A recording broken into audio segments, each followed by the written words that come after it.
Pengertian kedudukan atau status sebagai tempat atau posisi seseorang dalam suatu kelompok sosial.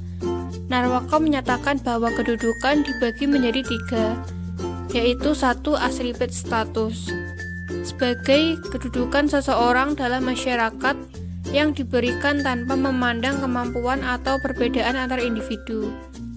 Diperoleh secara turun-temurun melalui kelahiran. Contohnya adalah status keturunan bangsawan. 2. Achieved status kedudukan yang dicapai seseorang dengan usaha-usaha yang sengaja dilakukan, bukan diperoleh melalui kelahiran. Kedudukan ini bersifat terbuka bagi siapapun. Contohnya dokter spesialis, pilot, dan akuntan.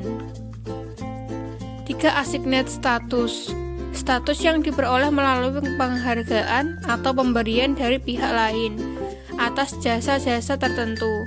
Contoh para pahlawan dan peraih Nobel. Pengertian peran. Peran merupakan aspek yang dinamis dari kedudukan atau status. Apabila seseorang telah menjalankan hak dan kewajiban sesuai dengan kedudukannya, maka ia telah melaksanakan suatu peran. Peran menurut Soekanto, A. Peran tertentu harus dilaksanakan apabila struktur masyarakat hendak dipertahankan kelangsungannya. B. Peran-peran selayaknya dilekatkan pada individu-individu yang oleh masyarakat dianggap mampu untuk melaksanakannya.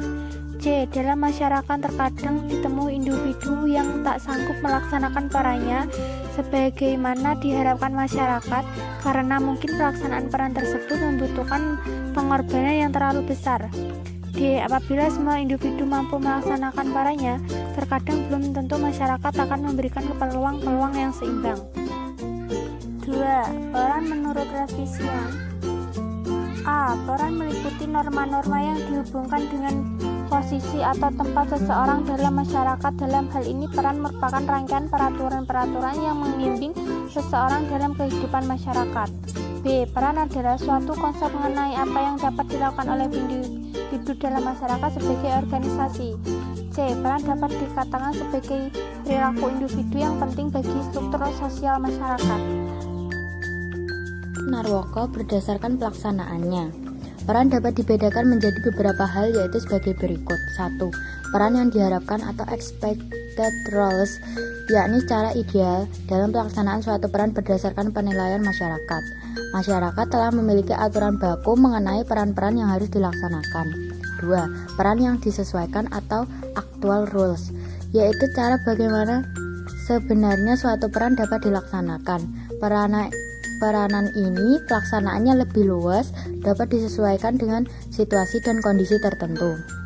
Sementara itu, berdasarkan cara memperolehnya, Narwaka menyatakan bahwa peran terbagi menjadi 2, yaitu sebagai berikut. 1. Peran bawaan atau ascript rules, yakni peranan yang diperoleh secara otomatis bukan karena usaha. Misalnya adalah peranan sebagai ayah, ibu, dan anak.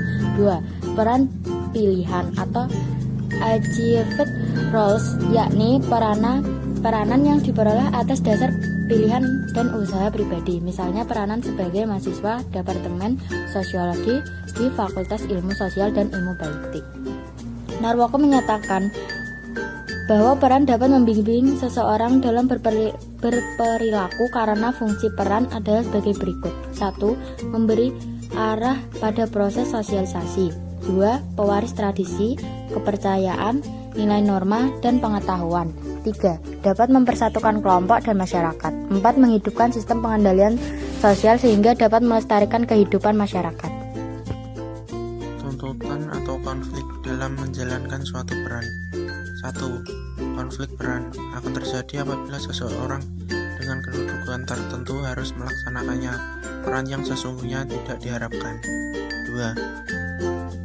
Ketenggangan peran akan terjadi jika seseorang mengalami kesulitan melakukan peran karena adanya ketidaksesuaian antara kewajiban-kewajiban yang harus diembannya dan tujuan peran itu sendiri.